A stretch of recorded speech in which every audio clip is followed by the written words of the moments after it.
আচ্ছা, আমাদের বাঙালিদের মধ্যে পরিচিত স্বভাব কি রয়েছে, এই নিয়ে আপনার কিছু বক্তব্য রয়েছে? বাঙালিদের প্রচুর গুণ,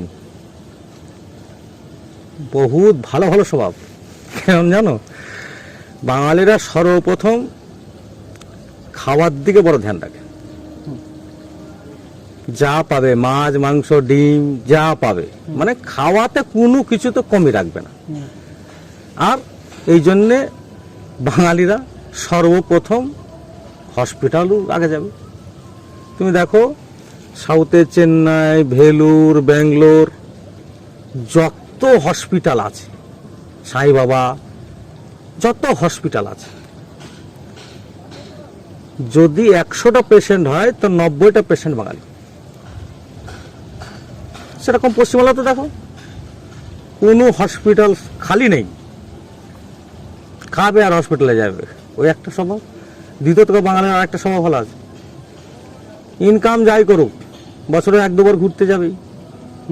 তুমি যেখানে আমাদের টুরিস্ট প্লেস দেখো, তাতে সেভিংস করুক না করুক, টুরিস্ট প্লেসে 100% বাঙালি যদি 100 দেখো, ওখানে তুমি প্রায় 50%-এর উপর বাঙালি পাবো। 50%-এর উপরে তুমি বাঙালি পাবো ঘুরতে গেছে। দার্জিলিং, শীতকালে দার্জিলিং ঘুরতে যাবে, বুঝতে পারছো? মানে যাবেই, গিয়ে ওখানে খাওয়া দাওয়া করে একবারে বুঝলে তো, দিয়ে এসে আবার হসপিটাল ভর্তি হবে। বিমার হয়ে যাবে না, হসপিটাল ভর্তি হবে। তো এই জন্যে আমাদের বাঙালিদের কিডনি নষ্ট বেশি হয়, পাকস্থলী নষ্ট হয়, বুঝতে পেরেছো? আমার নেশাও প্রচুর করে, এই জন্য আমাদের আবার ওই সবই শেষ, খাওয়া সবই শেষ বাঙালিদের। ঠিক আছে, বাঙালিদের স্বভাব যদি বলো তো উচ্চ র্যাঙ্কের স্বভাব।